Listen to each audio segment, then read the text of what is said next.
Over the past several days, 3 females have been found dead. Looks like someone's going after these girls. Then they have to know to watch their backs. Streaming now. You really want what happened if this woman happened to you? Exactly why I need to keep going on this. Starring Emmy Award winner Amanda Seyfried. I'm worried about what you're gonna find. So am I. Long Bright River, a limited series. Streaming now, only on Peacock. Are your ulcerative colitis symptoms proving difficult to manage? Tremfya guselkumab can help you manage the cycle of UC symptoms. At 1 year, many patients taking Tremfya achieved clinical remission, and some patients also achieved endoscopic remission. Individual results may vary. Tremfya is a prescription medicine used to treat adults with moderately to severely active ulcerative colitis. Serious allergic reactions and increased risk of infections may occur. Before treatment, your doctor should check you for infections and TB. Tell your doctor if you have an infection, flu-like symptoms, or if you need a vaccine. Ask your doctor if Tremfya can help you manage the cycle of UC symptoms. Call 1-800-526-7736 to learn more or visit tremfyaradio.com. Hi, this is Dr. Andrew Rimby, host of the Ivory Tower Boiler Room Arts and Culture Podcast. If you haven't, please take a second to rate us on Spotify or Apple Podcasts. Please make sure you're following us on Spotify or Apple. And did you know we have a YouTube channel? Please subscribe to our YouTube channel. It really means a lot. You can actually see a lot of our video episodes on YouTube. And if you don't want to listen to any ads that are going to happen throughout the episode, even though I love all of our sponsors, of course, you can listen to our ad-free episodes on Patreon. That's patreon.com/Ivory Tower Boiler Room. And right now, you can get 1 week for free to see all of the ad-free episodes. And all of those episodes are also video episodes. So you can get to watch me, the guest, and you can also listen to all of Mary's True Crime and Academia episodes ad-free. Okay, I hope you enjoy the episode.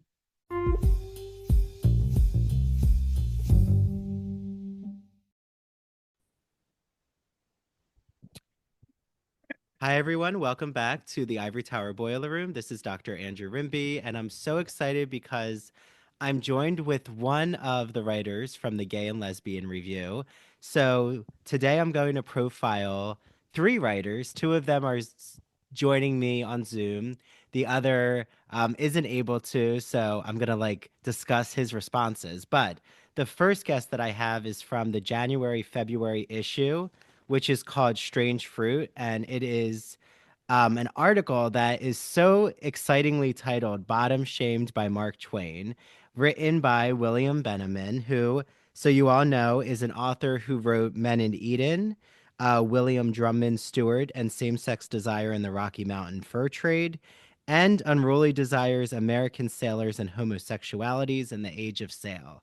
So I asked William if he could just give us a little background about, first, this whole title for your article.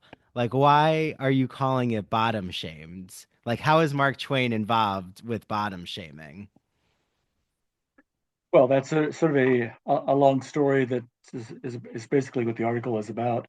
For people who are familiar with Huckleberry Finn, which you all should be because it's a very interesting book, there is an incident in the book where Huck and Jim, the enslaved African American who is traveling with him, encounter 2 con men who put on a show in a small town in Arkansas, and they want to do scenes from Shakespeare.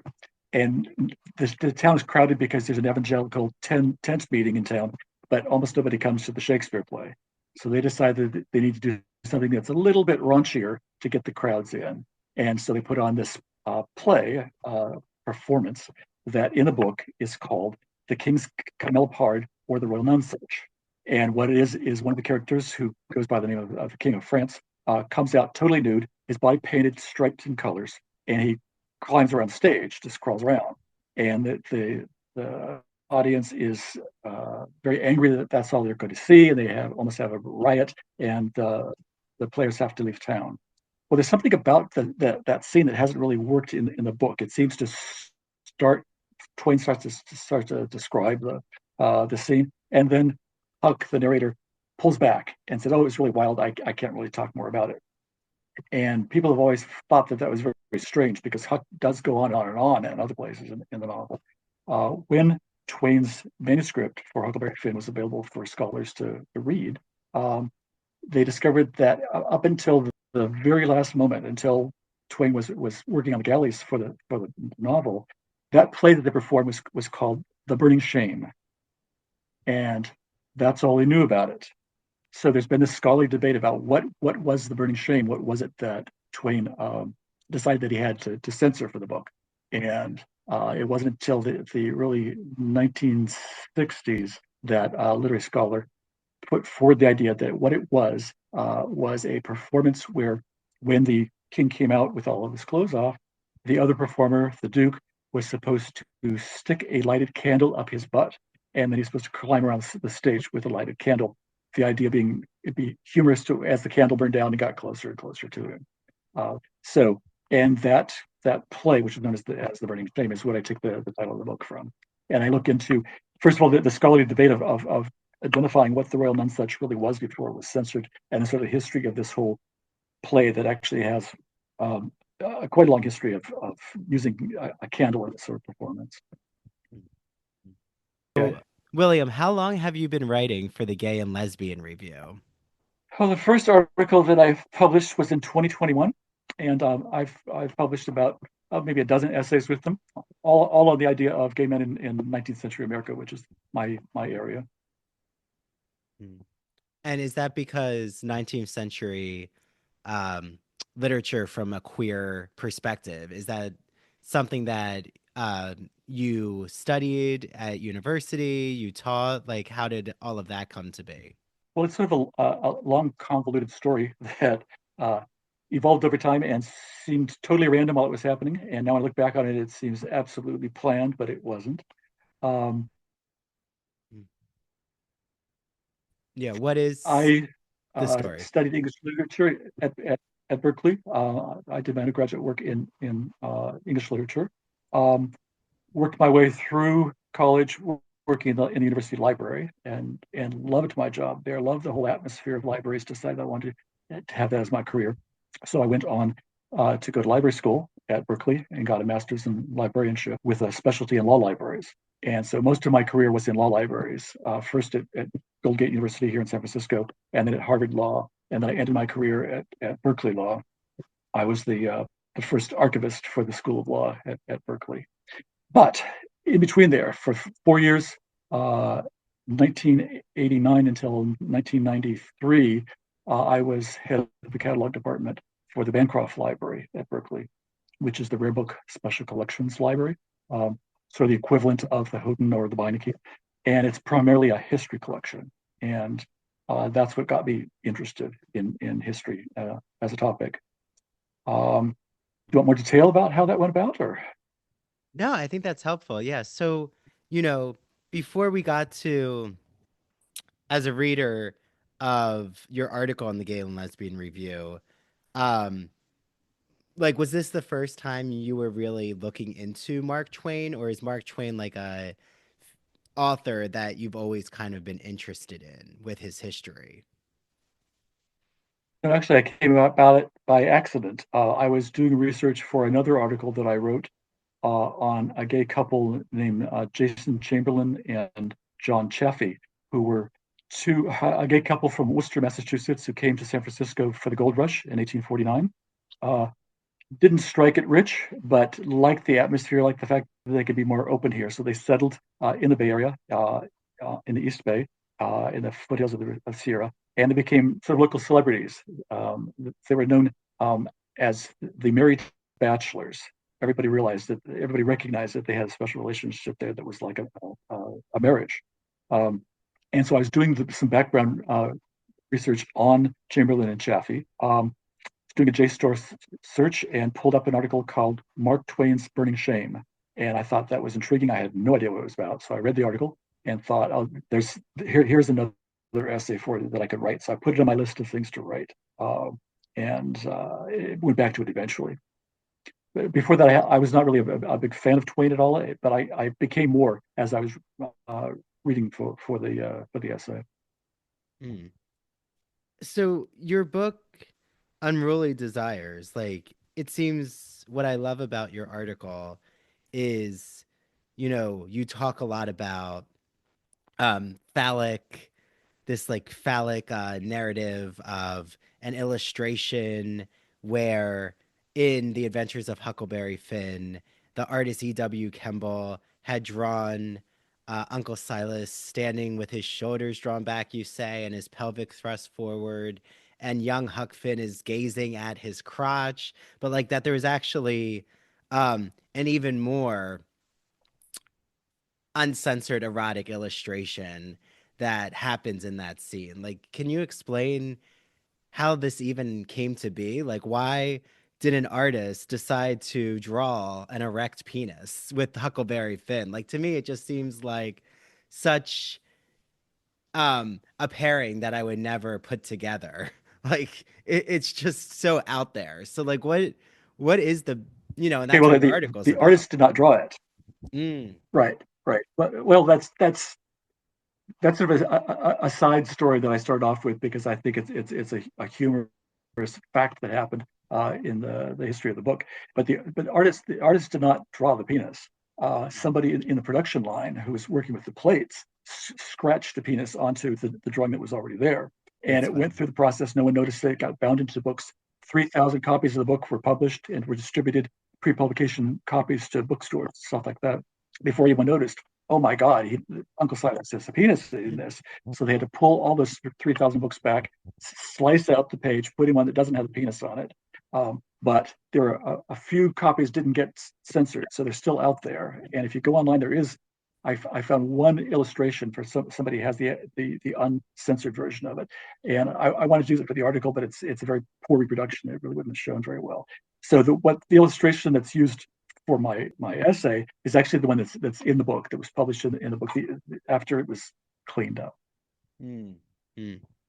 So is there like, I know there has been speculation about Mark Twain's sexuality. Like from what you've looked into, is there any kind of biographer or any conversation of Mark Twain perhaps having some kind of queer desire? There's been speculation. There's been a couple articles and a biography. I really didn't go deeply into Twain's life because that wasn't the focus that I wanted to do for the article. I wanted to focus on Huckleberry Finn. My feeling is that I don't want to label Twain because I think putting labels on people in the past is wrong and currently it's wrong. I think labels should be self-imposed, and Twain never did. There are some suggestions that he may have had a close emotional relationship with men now and then. From what I know about him, what I would say is that he could be considered an ally. Certainly when he was in San Francisco, he was around a lot of men who were having sex with other men, and it didn't bother him. They were his friends. And as I mentioned towards the end of the article, when he was about to get married, he actually wrote to a bachelor couple that he lived with briefly in San Francisco, and said, I wish you guys could come all the way to Connecticut to be married, just to be at my wedding, because I would really love to have you there. And still recognizing them, excuse me, as a couple, and wanting them to be there at this important stage in his life. So I would say he was an ally. I would not say that he went beyond that. Yeah. So like getting into your fascination with what's going on with Huckleberry Finn, even just teasing all of the listeners out there, because, I want them to read your article so you don't have to give all the goods. But, thinking about bottom shaming, I mean, first, the way that you're using this phrase bottom shamed, can you explain, in your opinion, in William Benemann's opinion, what is bottom shaming?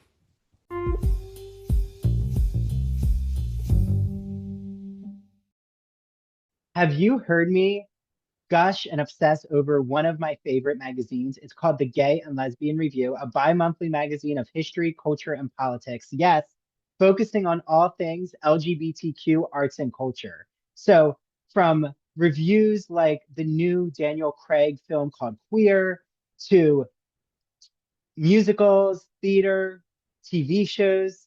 The new January, February issue just was mailed to my house. Yes, I still get a physical copy of the magazine. There is a discussion about sodomy at the court of Louis XIV, how Mark Twain was bottom shamed. Yeah, I know. A scandalous title. I'm really curious what that means.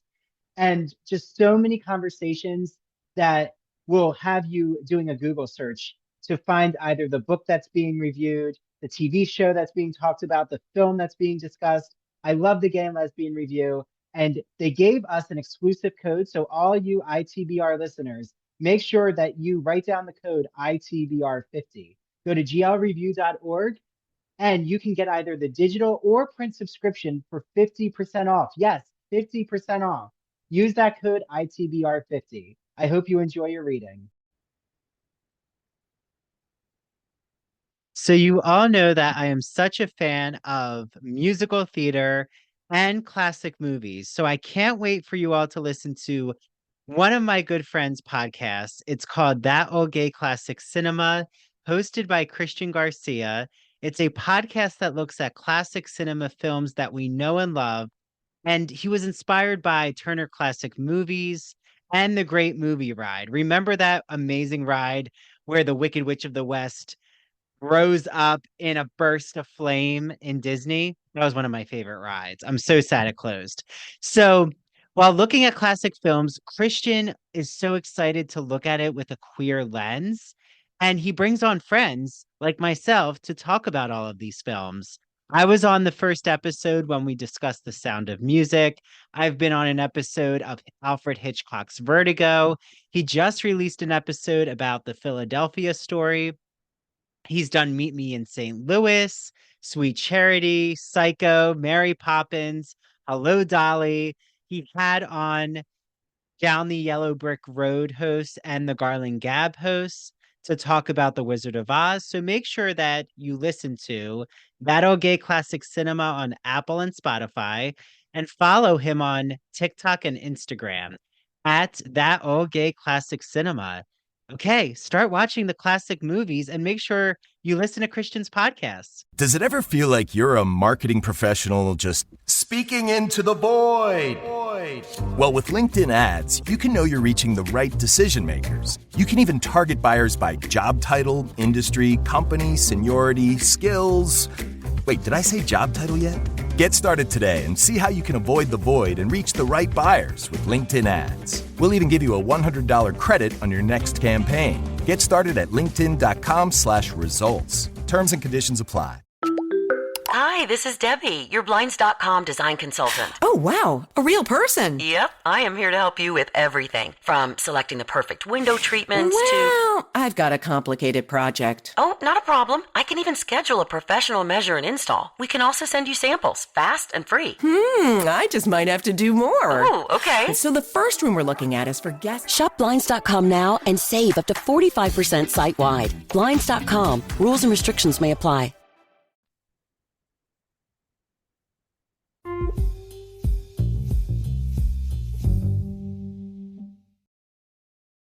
Well, bottom shaming is saying that there's something really wrong about being a receiver of anal sex, and it feeds into this idea that it's okay as long as you're the inserter and not the insertee. So, and this whole play, The Burning Shame, is built around the idea that what the audience is seeing is something a man is being shamed, and that to me, so is what it's about. How is, like, you have this really great discussion that I couldn't wait to ask you about, which is not that you say we should ignore all the racist controversies with Huckleberry Finn and all of its problematic elements, but you said, like, what's interesting is what's not really focused on or has kind of been, like, swept under the rug is the very erotic elements. Like, what are some of these erotic images, or like even what you're talking about, which is the play that happens in the novel? You know, what does the eroticism look like in Huckleberry Finn? Well, I don't focus on eroticism in the essay. That second paragraph, the essay looks at Huckleberry Finn, looks at the controversies that have developed around it over the years, and the way I present it is showing that there's been controversies on both sides. That it was criticized for being too sympathetic to a man who was an escaped slave and was a piece of property that shouldn't have run away, and now it's criticized for being racist because it uses the N-word a lot. And there's a lot of those pairings where people on opposite ends of political or social views criticize the novel. And to me, that's an indication that the novel is going right down the middle, and the people are latching on aspects of it that Twain did not intend. Twain was writing a book about a very racist society and a small boy's attempt to navigate and to grow as a person by encountering an African American in a way that he wouldn't have encountered him otherwise, because they're forced together when they're both fleeing the town. I don't think there's a lot of homoeroticism in the book. There is a scene where Huck and Jim are floating down the Mississippi on a raft. They have been swimming. They are lying naked on the raft. I can see people reading homoeroticism into that. I don't think that Twain intended it to be that way. Certainly, that was one of the flashpoints for racists, saying here's this black man who is being naked with a white boy. That's something really awful. The thing that I wanted to focus on was this idea of the play that has come to be known as the Royal Nonsuch, and this question of why that story was pulled at the last moment, and whether that says about Twain himself and about Twain's readers that he was writing a very controversial book. He was writing about a runaway slave. He was writing about this relationship between a white boy and a black man. And the novel has domestic violence. It has murder. It has all sorts of bad things in it. And those were okay to go ahead. And it was this idea of a man sticking a candle up his butt was too far. And I wanted to explore that idea of why that was too far for Twain, or what Twain thought would be too far for his readers. Yeah. And I think it's so fascinating that, like, a scene,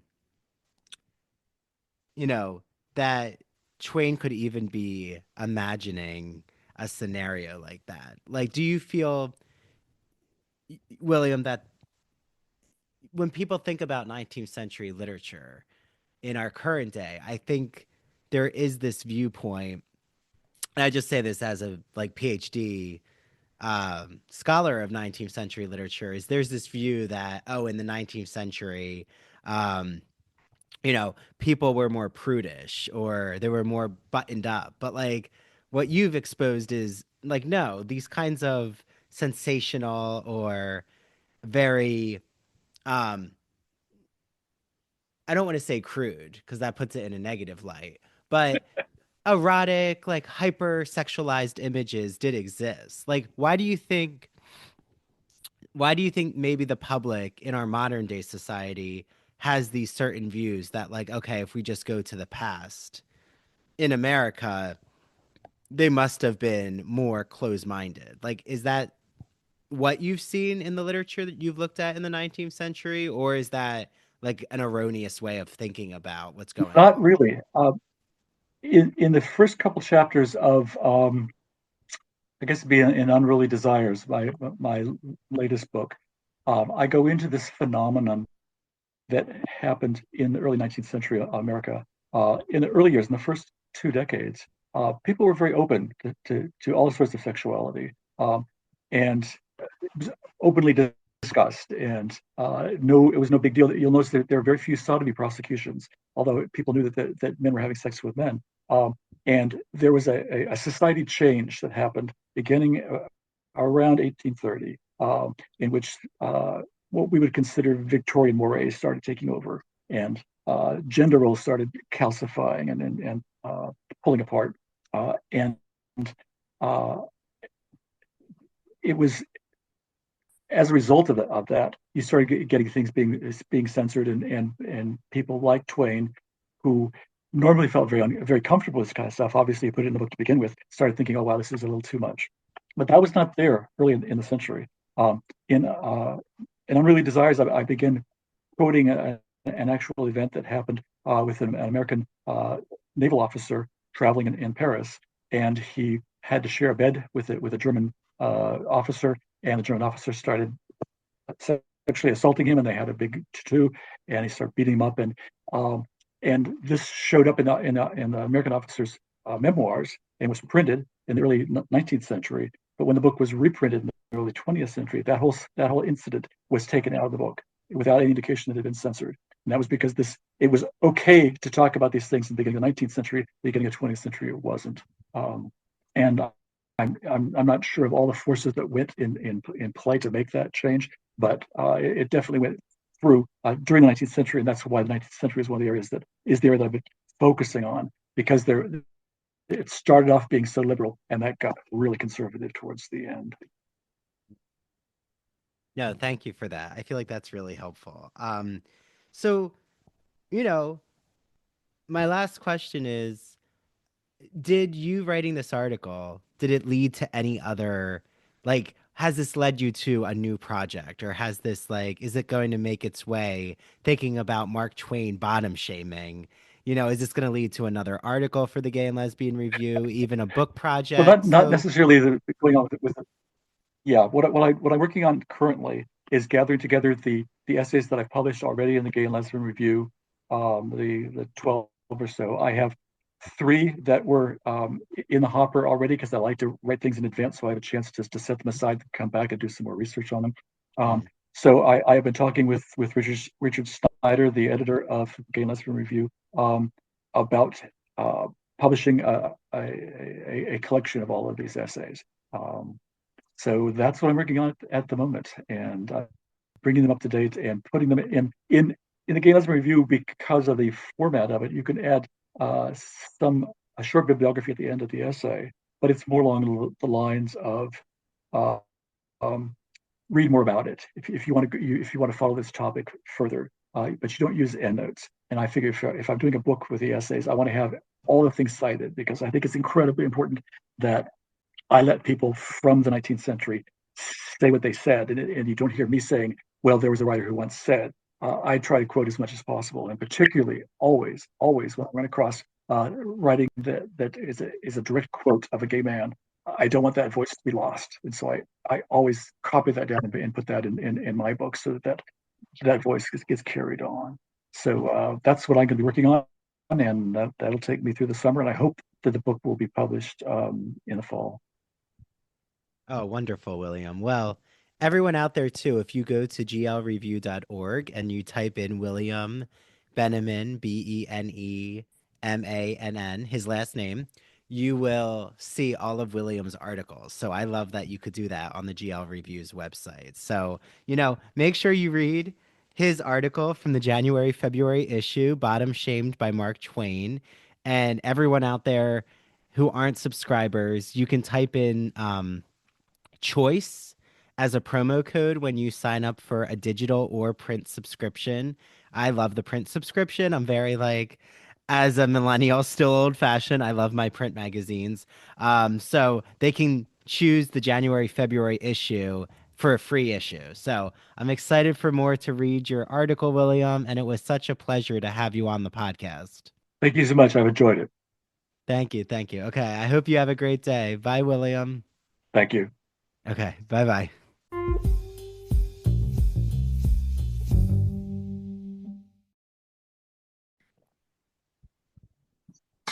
So after just listening to William Benemann's conversation, I'm so happy and thrilled to introduce the next Gay and Lesbian Review contributing writer. Her first article for the magazine, I learned that out preparing for this. It's called Rise and Fall of the Pansy Craze. I'm joined with Margaret Vandenburg, who actually, her article follows William's in the magazine, which, I didn't plan that necessarily, but it works nicely. So we're going to move from Mark Twain territory. So we're moving away from the 19th century into the Roaring 20s, such an exciting period of history. And Margaret has just written a novel called Craze, a jazz age portrait of queer New York. And she also wrote a previous novel called An American in Paris, a romp through the sapphic salons of Gertrude Stein and Natalie Barney. So welcome to the ITBR, Margaret. Thank you so much. It's an honor to be here with you to chat.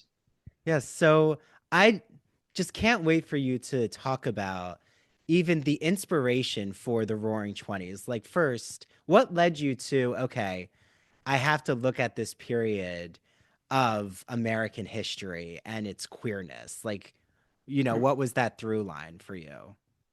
So you mentioned the prequel novel, which was written 25 years ago, and it built on my work as an academic, which focuses on androgyny, and it always has. And the first book, which actually was just reissued by Cleus Press, and this is literally just came out again. It was really, as you mentioned, it was the Sapphic salons in Paris in the 20s. And it was a kind of celebration of a part of history that a lot of people didn't know, including the lesbians who lived it. And I mean, in current lesbians who didn't know their own history.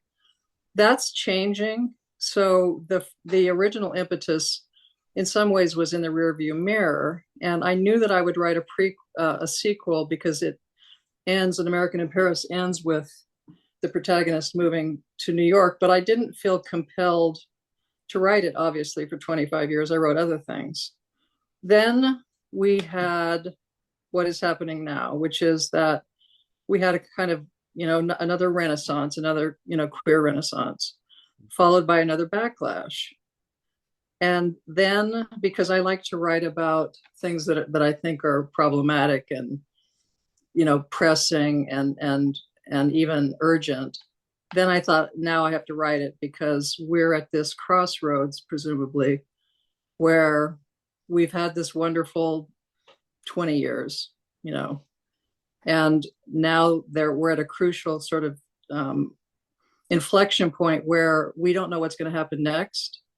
And we may have to step up and engage in a kind of militancy that they did not engage in the wake of the queer craze. And we can't afford to do that again. So that's how, it came to be now as opposed to 10 years ago or, sitting on the shelf for another 10 years. I think that's reading your article. It really was actually very inspiring with activism. And I think that you have such a wonderful writerly voice of like, not only just explaining your inspiration creatively about, okay, I'm going to turn to Virginia Woolf's Orlando, or how do you pronounce, is it Juna Barnes? Yeah. Okay. Juna Barnes's Nightwood. And that helped you understand getting into like the psyche of your protagonist, who we'll talk about. But I think you're so right. I was talking to my fiance, actually. I was telling him about these interviews and like, oh, and there was a novel called Craze by this author, and this is what it's about. And like, he even said the same point you just talked about, which is he asked, why does this happen? Like, why do we have such a like burst of queer culture? And I brought up to him the film Cabaret and musical. Mm-hmm. And right, you get like such excess of sexual decadence. But then why is there, the Weimar Republic getting its power and then forming into the Nazi Party? Like, how do you feel like, from even writing your novel and looking into research, even with this present moment, is it that the progress of the queer community and of marginalized identities that like those who don't understand or aren't part of those communities or aren't allies or not really know people from the community, is it just fear that drives them of like, oh, we got to put a stop to whatever, in our current mind they've thought of as wokeism, like, right, that they need to like pull the curtain and the rug out from anyone who might fall under that? Like, why does this happen, you think, Margaret? Yeah, I mean, I agree with the way you framed it. As you know, the issue that the essay appears in is called Strange Fruit. And I think Stephen named it that and Richard, because we tend to think of, and you use the word marginalized, we tend to think of our communities and our cultural renaissances as a kind of marginal phenomenon. And I wrote in the essay, as you know, that I think when the backlash happens, when it's not strange fruit, it's when it starts to be normalized. So in both cases, and people can debate this, but in some ways in the 1920s, which is when the craze occurred, and it may be different than it is now, they came into our spaces, right? Because the queer speakies and the drag balls, they were coming to us. We weren't invading their turf, which is the way they think about it. They were coming to us because it was so fun and it was such a sort of cultural matrix in New York. And so that's the terrifying thing. I mean, you mentioned fear. The terrifying thing is that it's no longer strange, and that because it's no longer strange, it starts to disrupt that, binary power structure, right? Which, as we get into it, we're going to talk about, obviously, you mentioned Virginia Woolf in particular, that she writes about how that is the threat, that fascism itself, and she uses that term, and you mentioned earlier in our correspondence, neo-fascism, and there's a lot of talk of fascism in the air. That particular power structure relies on that binary, which flips into a hierarchy, right? And at the top of that hierarchy is the fascist or the father. I mean, Virginia Woolf and Gertrude Stein herself said that there's too much fathering going on, Father Mussolini, Father Hitler. So that's why, right? I think that, yes, it's about, in a way, the breakdown of that marginalization, but, the threat is the normalcy. And this is tricky because, as you know, our community has a kind of ambivalent relationship with normalcy. So, we will or we won't talk about that. But I think that's the thing that's so terrifying to people. Yeah, well, and I think it's so fascinating that I've been thinking a lot with this idea of neo-fascism, like, specifically as a gay white man, I almost feel in a way, again, like the transgender community has been so pathologized and like so made into these scapegoats. And it's just like really awful and horrible how they've been used as pawns in this plan to just take away ideas around LGBTQ representation. But I do feel like you said, like, now trying to like have the LGBTQ community or, those who are transgender as your neighbors or like just part of the society. It's no longer, the straight community is going to fetishize RuPaul's Drag Race, for example, or, like allow for certain queer markers in society, but they don't want it to be the topic of conversation in everyday culture. But a part of me wonders, like, as a gay white man, okay, and this is speculation, but like, is the current administration's plan for us to be back in the 90s, the 80s, the 70s? Like, where in the timeline of American history are they trying to throw the queer community?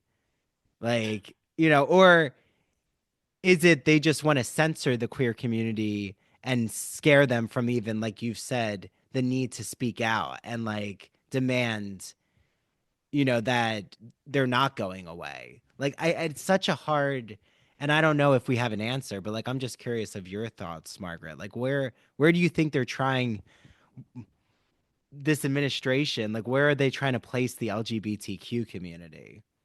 I think they want to go to the night before Stonewall. In other words, when the Pansy Craze, which I call the queer craze in the novel, because I'm trying to make sure nobody's erased, when the backlash happened, which was, right at the end of Prohibition, ironically. And so, let's say it's the early 30s, and then that status quo gets, progressively worse, but it remains until literally the 60s, right, with Stonewall. And so the process that, as you know, I mean, we are in the late stages of that new trajectory, which started in the 60s. And that's, the question is, will they turn back the clock? What would be necessary to make sure that they don't? But I am convinced that we are going back to that the night before Stonewall, if only, as evidence that we know that they're after gay marriage, of marriage equality. And so that is an indication that it's every letter in LGBTQ, not just the latter letters. Well, and like you said, though, like the exploring your novel, like specifically exploring who I think, everyone out there, when they read your magazine from the Gay and Lesbian Review, are going to want to read your novel because you do such a nice job of thinking about Henry Adams, this lesbian who befriends a drag performer known as the Queen of Tarts, Crystal. And thinking of Henry Adams, though, and her experiences in the city in New York, like going to specifically the speakeasies and the drag balls, like, how, when you were doing this research, how much was that part of, I'll say, the general public's consciousness in New York City? Like, were they aware of drag balls? Like, was it something that, was like the Met Gala, like, meaning not the same, high profile glamour and glitz, but was it something that was on everyone's mindset, like how entertainment is on everyone's mind when we know what's coming up in award season? Or was it an underground type of process? Yeah, so if I read a passage from the book, which I won't, but that there's the Hamilton Lodge drag ball. 6,000 people were there from all over the country. Vanderbilts were there. The Astors were there. Langston Hughes, one of the useful books in my research was The Big C by Langston Hughes. Alelia Walker's salon was there. In other words, the Harlem Renaissance writers were there and the painters were there, mostly the writers, because the writers were more predominantly queer and bisexual. So everybody was there. And, one of the characters in the novel is this Upper East Side lady. In other words, Henry, the protagonist, has two love interests. And one is this kind of elusive, Byron-esque, mask woman. The other one is this really rich East Side lady who slums. And another book that I really loved and relied on was Chad Heap's Slumming. And it really shows how, like I said, tried to say that, everybody top to bottom was coming to the speakeasies and to the drag ball venues. And so they were not in marginalized. The Cotton Club, which had an exclusively white audience, had a series of queer entertainers. So, and there was a Pansy Club at Times Square. So it had ceased to be, we talked about the normalization of it, it had ceased to be underground because, and this was the paradox again, everybody was thrust into the so-called what used to be the underworld because of prohibition. And, this is the great paradox of the queer craze, that it never would have happened had it not been for prohibition. Imagine what's possible when learning doesn't get in the way of life. At Capella University, our game-changing FlexPath learning format lets you set your own deadlines so you can learn at a time and pace that works for you. It's an education you can tailor to your schedule. That means you don't have to put your life on hold to pursue your professional goals.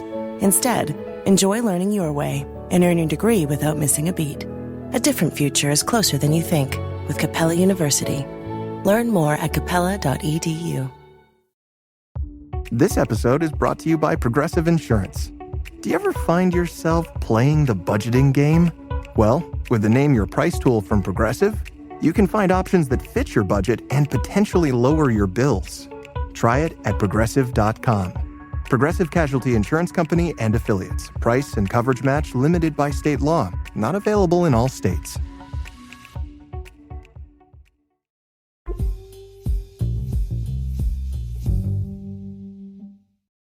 As an English professor, I would have no idea where to begin with books to assign to my students. So I absolutely love Broadview Press, who is celebrating their 40th anniversary. Broadview Press, they publish classic works of literature, academic, humanities books. I've read so many of their books, and I've always loved whatever conversations being discussed, from the philosophy of sport, indigenous philosophy and Native American culture, vampire literature, The Wonderful Wizard of Oz, new edition that just came out just in time for Wicked fandom, folk and fairy tales. My students love the different Cinderella and Little Red Riding Hood fairy tales that we discussed. They always have a really exciting collection. So head on over right now to broadviewpress.com. Use the exclusive code that they gave us, Ivory Tower, for 20% off all of your orders. I hope you enjoy your reading, and please let me know and DM me with the books that you're getting from Broadview Press, because I'd love to share it with Dylan from Broadview Press, who always is curious to see what the Ivory Tower Boiler Room community is purchasing. So enjoy your reading, and I hope you discover even more exciting humanities works.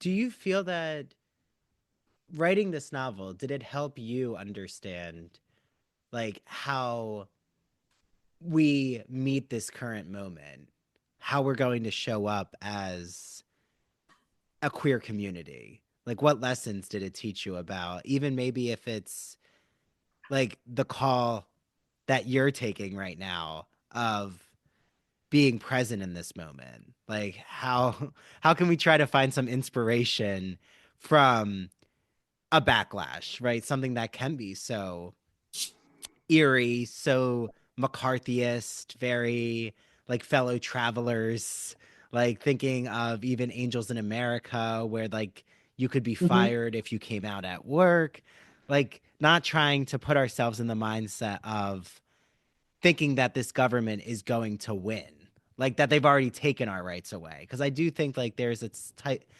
type of panic where, you know, everything seems like the sky is falling and you're Chicken Little running around trying to, you know, think of all the fires that you want to extinguish, even though they're not present. But like you've already given in, right? This is like the crucial moment where you don't give in to that type of censorship and let that freedom be taken away. Like what do we do, Margaret? Yeah, I mean, I think that I don't know if I would go so far as to describe what you to label what you just described as nihilism, but there's a kind of privileged passivity is what I would call it, and maybe even, you know, there's just, it's almost deterministic in the way. I'm trying to echo what you were saying, I think. And I like the way you brought in, you know, the word government, because, you know, in the wake of the queer craze, that at the end of Craze, the novel, there's this fantasy. It's my fantasy, and the fantasy is that this group of characters that surrounds Henry, including Crystal, who, you know, is, you know, sort of, it's unclear whether Crystal is trans or transvestite, which is, you know, something that was probably more difficult to decipher then than now, although it's still a discussion. They get together at the end and they start to think that they're going to fight back. And so they start this queer rights project, they call it. And that's a fantasy because they didn't do that. So my question is similar to yours. You know, what are we going to do this time? And have we lost the muscle memory, I would call it, of Stonewall and ACT UP? And I think we might have. And going back to the word government,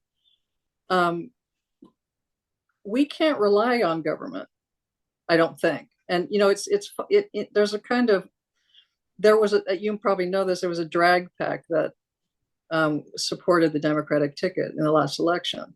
Okay, that's fine. I mean, you can work from within government, but you can't work solely from within government. It's just not going to happen. It's not going to work. So I don't know. I mean, are we going to rise to the occasion as we have in the past? Because we're capable of it. Because we are have a history of marginalization. This is the good news. We do have a muscle memory, but we're going to have to access it. Yeah.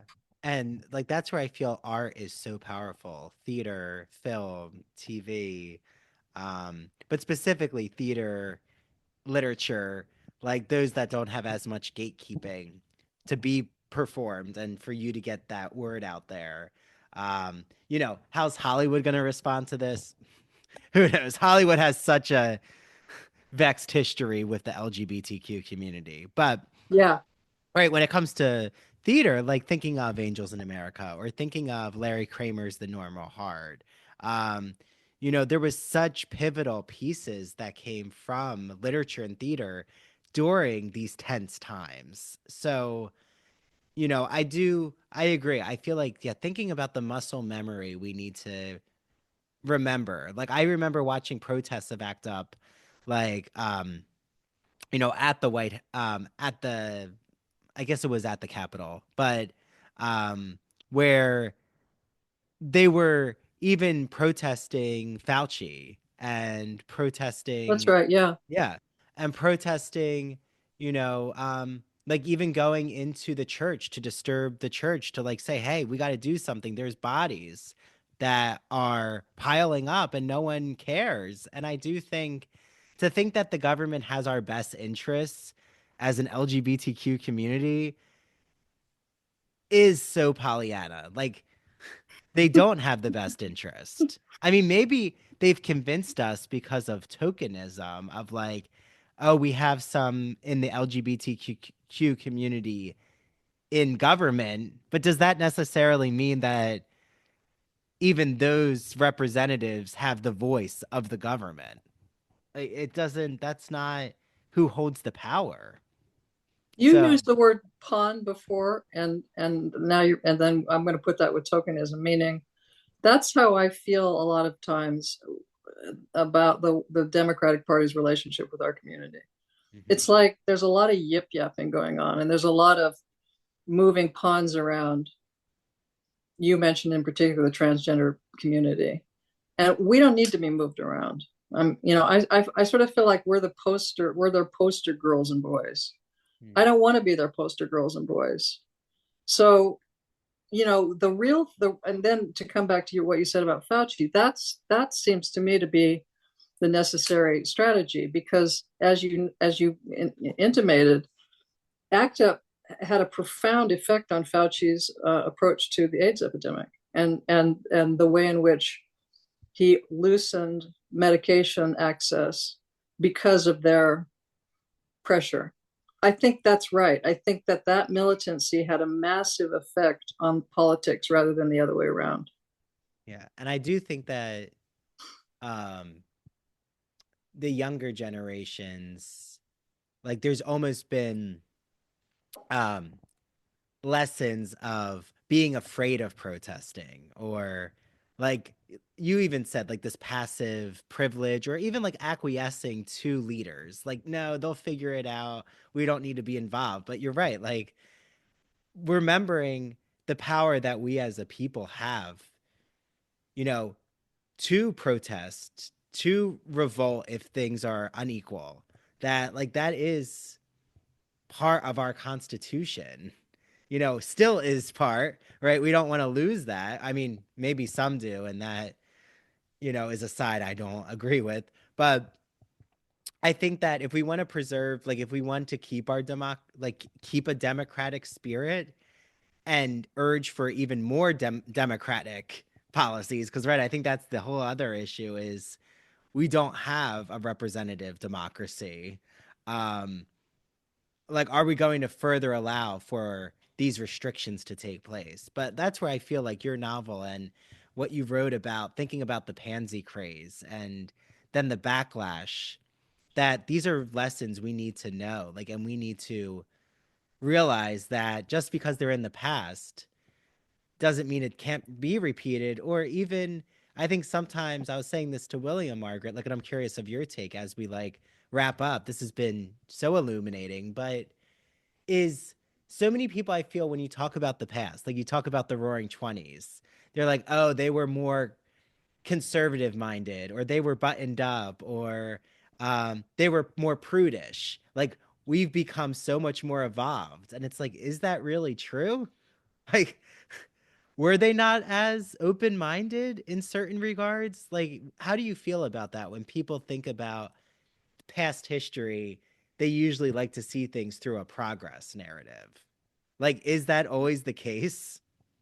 Yeah, I mean, I think in particular to, the politics of gender fluidity, right? So we were talking about protests. That's physical on the ground, politics, but there's also the politics of gender fluidity. And, I think you're right that the assumption is that the 20s couldn't possibly have been as quote unquote radical as our current moment. And as you know, and you mentioned this earlier, that the article in Gay and Lesbian Review, and then it also, figures prominently in Craze, quotes Orlando and Nightwood by Virginia Woolf and Juna Barnes, respectively. And people know, if they remember Orlando, I'll just read very briefly, that Orlando experiences, and then I'm quote, a change of sex, though it altered their future, did nothing whatsoever to alter their identity. And, the language there is there, right? As in not he or she, but there, number one.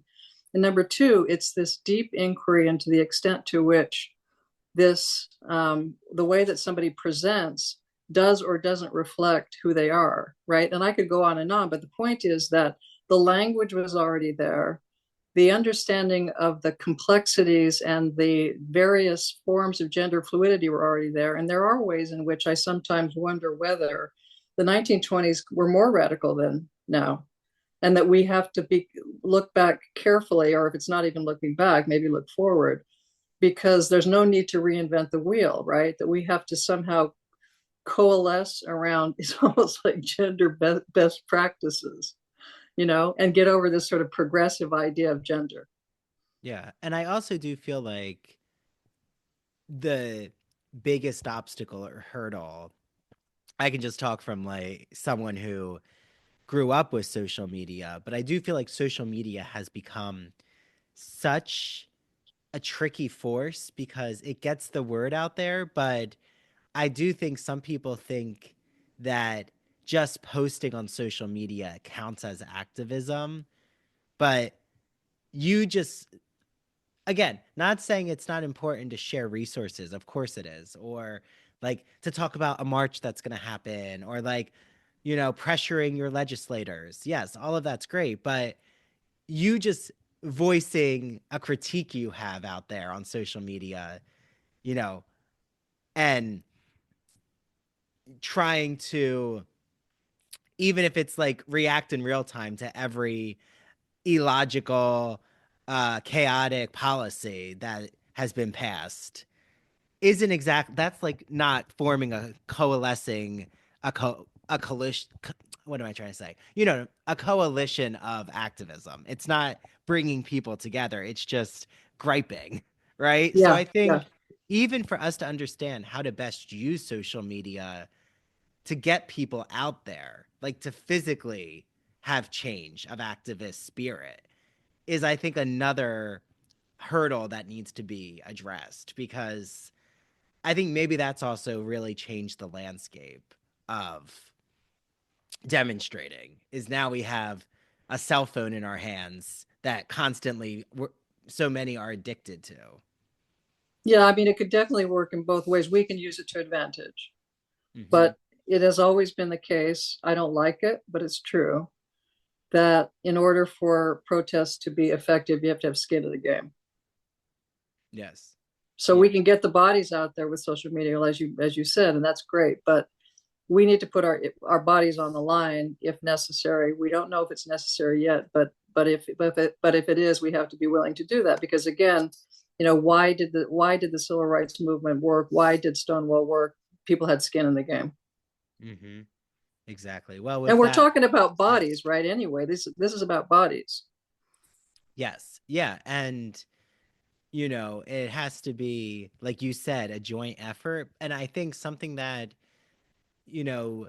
is optimistic is how those from different, those who are on the front line of policies that are affecting immigrants, you know, specifically affecting those who are undocumented, is the groups are starting to join together, like realizing that, oh, we're part of this. Like, this isn't just your fight or my fight or, you know, a feminist fight. Like, the groups have to form a coalition together.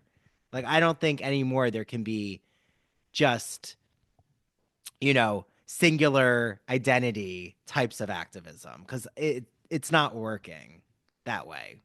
That's tricky too. I agree with you, but the, you know, coalition in the context of identity politics, there's a tension, and we're gonna have to relieve that tension in order to go in the direction that you just indicated. Absolutely. Yeah, yeah, and I think, again, like you said, to focus on just thinking the Democrats are gonna have your best interest, and you can just think about who you're gonna vote for in the next, you know, 2 years or 4 years. Well, first of all, you should be thinking, I hope I have that vote. And maybe instead of thinking about that far in the future, let's think right now. What can you do in your own community? Even if it's, you know, I'm going to continue teaching this work and spreading it to my students. Or, you know, right? Education has a really powerful impact. Or, you know, I'm not going to censor my, you know, conversations with my neighbors. Like, I'm going to say, you know, my wife and I, my husband and I, whoever, you know, your partner is from the queer community, you're not going to, you know, walk on eggshells. And I think that's something else too, is like people do start to police their speech. And that's where I just hope there isn't a wave of fear, like a wave of McCarthy fear of, oh, I'm going to like kowtow to this manipulation strategy. Because that's really what it is. It's like they're trying to see how much they can control the public. And, you know, and I love the way you said that, because then we're policing ourselves before it happens. Yeah. Those are important examples, even in, you know, in the realm of language again, right? Yeah. And if we do that, then you might as well just like throw in the towel, because, you know, you can't get, like, we haven't lost the progress too at the same time. And I think that's a hard thing to learn, but I think we are, this is where Gen Z, I think, is in a good position, is they've been exposed to so much representation on social media. So like using that to activist advantage to say, do you want to lose all of that access to entertainment? Like, that's going to affect the Gen Zers. Like, that's going to affect society. And I think you're right, though. The hardest obstacle is, how do you get everyone on the same page? And a lot of that is going to be letting go of egos. And, you know, that's not an easy that's not an easy call for activists, like different groups to come together. But it's going to have to be done, I think, in order to face whatever is coming. Right now. But this is so inspiring, Margaret. I mean, I feel more optimistic, and I think your novel, just Craze, does such a good job looking into our past to understand our present. And like, that's why I always feel we need to know queer liberation stories from across the decades, the centuries. So, you know, everyone, make sure you read Rise and Fall of the Pansy Craze. It's in the January-February issue of the Gay and Lesbian Review. You can get Margaret's novel Craze and An American in Paris. Yes, very beautiful cover. I love it. So I know Margaret has a website, right, Margaret? Yep. Okay. MargaretVandenburg.com. Great. Very easy. Okay, so thank you so much, Margaret. Thank you so much. Really appreciate it. Thank you. Very great conversation, and I'm happy for more people to hear your thoughts. I think it's so important right now. And back at you. Thank you. Thank you. Okay, well, have a great day, Margaret. You too. Thank you. Bye-bye. Bye-bye. Now, were those two exciting interviews or what? I had such a wonderful time talking to both William Benemann and Margaret Vandenburg. And I actually have another contributing writer from the Gay and Lesbian Review, Laurence Senelick, who, in an unorthodox way, isn't actually in the Zoom room with me to do an audio video discussion, but I was able to get his written responses to my questions. So I'm going to read to you all a little information about Laurence Senelick. So his earliest contribution to the Gay and Lesbian Review was before the Gay and Lesbian Review had its current name. It was actually called the Harvard Gay and Lesbian Review. So it started at Harvard University. And he was writing a memorial tribute and obituary essay for his friend, the gay pornographer, John Preston. I'm sure you all are now going to be searching for who John Preston is. Just be careful if you're at work that you're not doing it on a work computer. Word to the wise. Then he was asked to review an exhibition of George Platt Lynn's photographs at Harvard, and it appeared in the Gay and Lesbian Review as the article Learning One's Lines. I guess that solves the conundrum I've always had in my head, is how you pronounce George Platt Lynes' name. Well, thank you, Laurence, because his article is a pun, Learning One's Lines. See, the more we know. You could actually find that in the March and April 2003 issue on glreview.org. Remember, you can always search for the archive of Gay and Lesbian Review magazines. So a few of his other articles he wanted me to talk about that discuss mostly his discussion about either sodomy or different aspects of theater, the French court even. One is called Out Came the First Coming Out Play in the May to June 2007 issue. I like this title, Lesbians, Please Leave the Stage. I want to read that because I want to know what is going on. Such, an on the edge of your seat title. That's in the May-June 2015 issue. Another really interesting one is Jean Lorraine, Ambassador from Sodom. That's in the March-April 2023 issue.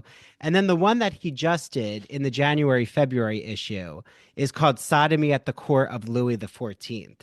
So at first, his articles were about episodes in the history of gay theater, which derived from his academic research, what he says could be called shavings from his workshop. The Siriano article he did was written to celebrate Siriano's 400th birthday. Some were intended for specially themed issues. The Jean Lorraine piece for the Age of Innocence number. I love the Age of Innocence. I like anything very Edith Wharton inspired. So The House of Mirth, is her novel, but if anyone, you're watching The Gilded Age right now, I cannot wait for The Gilded Age season 3 to come out. And don't worry, I have a Gilded Age episode I've been holding on to. So if Sheila Lemming is listening, Sheila is an Edith Wharton scholar. I recorded this episode with her about a year ago. I have been holding on to it in anticipation for season 3 coming out. So it will premiere when season 3 of The Gilded Age comes back. So my fiance is actually now watching The Gilded Age, and he has it on anytime I come from teaching or I'm just like coming back to the apartment. I even just love it as background aesthetic viewing. It is such a wonderful series. I have to say I like it more than Downton Abbey. Maybe I'm an American biased viewer, which I am, but I love the New York City Gilded Age history, so that's probably why as well. So if you are watching the Gilded Age, reach out to me. I'd love to know who else is watching. Okay, so back to Laurence's articles. Besides fitting the theme of gossip for this issue, the January-February issue, Sodomy at the Court of Louis XIV was a natural sequel to his articles he had written on Siriano and Henry III. He was already familiar with the subject from his previous research, so nothing really surprised him necessarily about the research he discovered regarding Louis XIV and sodomy, but he does want to point out that sodomy was very prevalent among the French aristocracy of the time. There was actually a phrase for these aristocratic sodomitical, mostly men, highborn sodomites. So they infiltrated every stratum of court society, including the army and the government.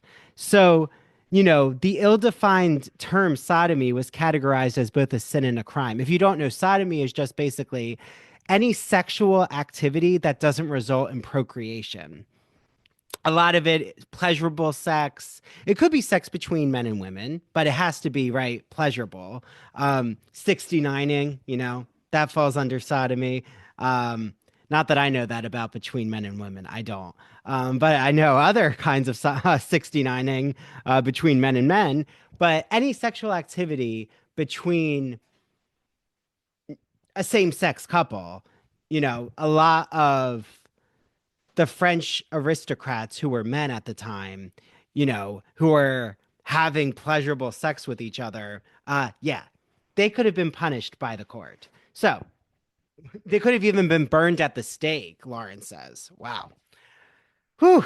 That reminds me of A Midsummer Night's Dream. I just finished teaching that. Do you know that Hermia is actually threatened by Aegeus, her father, that if she does not marry Demetrius, he will have her executed for not marrying this man. Crazy. Okay. So as Louis pointed out, Laurence says, if he were to instigate a purge of sodomites, if he wanted to get rid of all of the sodomites in his court, he would have to include his brother and a number of Jesuits, as well as his best generals. It was in all strata of French society. However, in the period he discusses,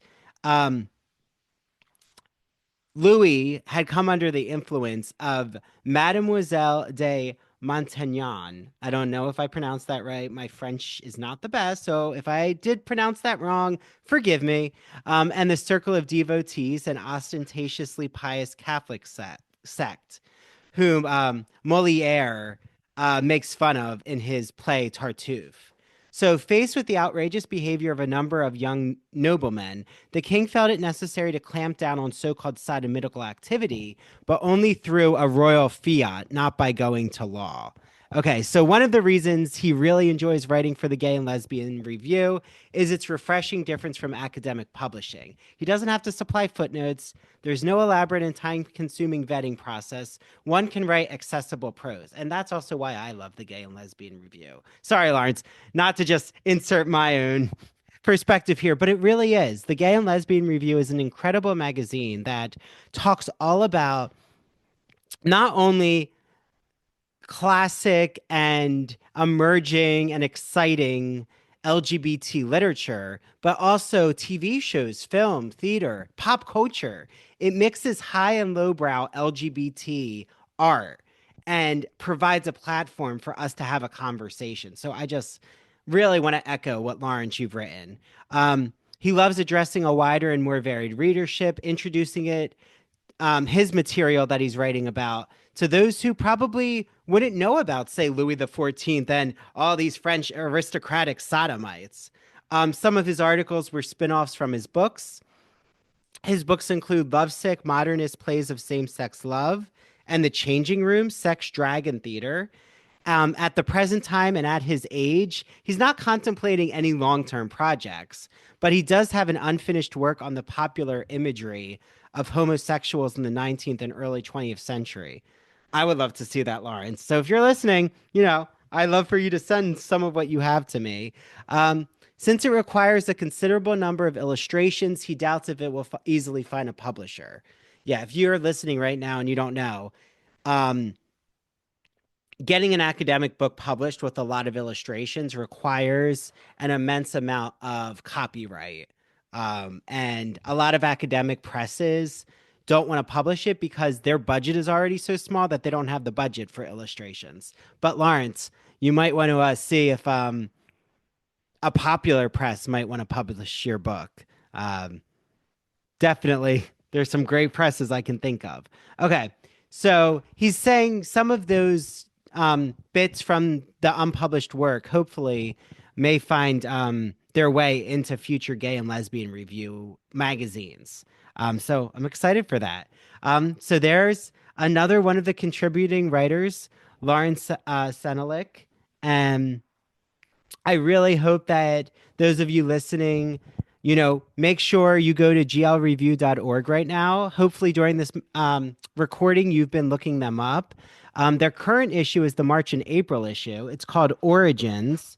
When did the LGBT movement begin? It's an encore issue, so it features as Richard, the founder, and the editor has told me, it includes a collection of some of the best essays to discuss the origin story of the LGBT movement. Some of these articles include David Carter's What Made Stonewall Different, Will Roscoe's The Making of the Mattachine, Rebecca Batley's A Sacred Order for Sexual Outsiders, Finn Ballard's The House That Hirschfeld Built, referencing Magnus Hirschfeld, John D'Amelio's The Case for Frank Kemeny Place, Eve Goldberg's 1967 Protest at the Black Cat. So I'm going to have a few of those writers on the next episode of the Gay and Lesbian Review Profile Magazine podcast episode. I hope you're liking this. Let me know if there's anything else you want me to talk about from the Gay and Lesbian Review. I would love to hear from all of you. This is the first time I'm not profiling or interviewing just one of the writers and learning more about them, but specifically discussing their articles for the magazine. So it's a feature profile type episode. Okay. Also, please rate, review the Ivory Tower Boiler Room, Apple Podcasts, Spotify, YouTube. YouTube is huge. Please, I'm trying to get more people on our YouTube. We're growing there. You can watch a lot of our video episodes on YouTube with ads. Yes, I know some people comment and they say, can you please not have ads? Just to give you all a tip, the reason you can listen to the podcast for free is because I have sponsors, okay? Thanks to my sponsors, Gay and Lesbian Review, Broadview Press. Thank you. So, Spotify, of course. If you don't want ads, though, if you want to, be really in the Ivory Tower Boiler Room of sorts, you can join our Patreon for $5 to $10. Just patreon.com/Ivory Tower Boiler Room. We have a free book club. We are reading The Wilds right now by Lewis Bayard. If you are a Victorian England historical fiction fan, you'll love it. I've done research on Oscar Wilde for my dissertation. I really love all of his queer martyr narrative. So that's on March 30th, 5 p.m. Email me, ivorytowerboilerroom.com. Just put book club in the subject, and I'll make sure that you get the Zoom link. Again, it's free. Please share the word. I really appreciate it. Go to glreview.org, go to their subscribe section, and there are 2 codes that they gave me, 2 bonus codes. You can either use ITBR 50 for 50% off your digital or your print subscription. I highly recommend the print magazine, but again, I love getting magazines. I just think my fiance can tell you, anytime a magazine comes, Gay and Lesbian Review, The New Yorker, I'm a giddy child. I just love having it in my hands. But they do have a great digital edition too. Or you can use their code CHOICE. CHOICE will get you a free issue with a subscription. So you could just put in CHOICE and you'll see that you can put a date of an issue that you want for free. So if you want to read these articles that I discussed with the guest today, you could just put in January, February 2025. Okay. If you need any help with that, please let me know. And I hope you all just have a really wonderful rest of the week and are staying motivated, uplifted, finding groundedness. I know for me, walking is really helping maintain my mental clarity. My fiance and I are, forming a stronger bond through our walks, and he's now making dinner. So, I don't want to say too much because he can hear me. Okay. Well, everything has been very, very complimentary. So I'm sure he'll enjoy when he listens back to this, which I know he does. Okay. Bye, everyone.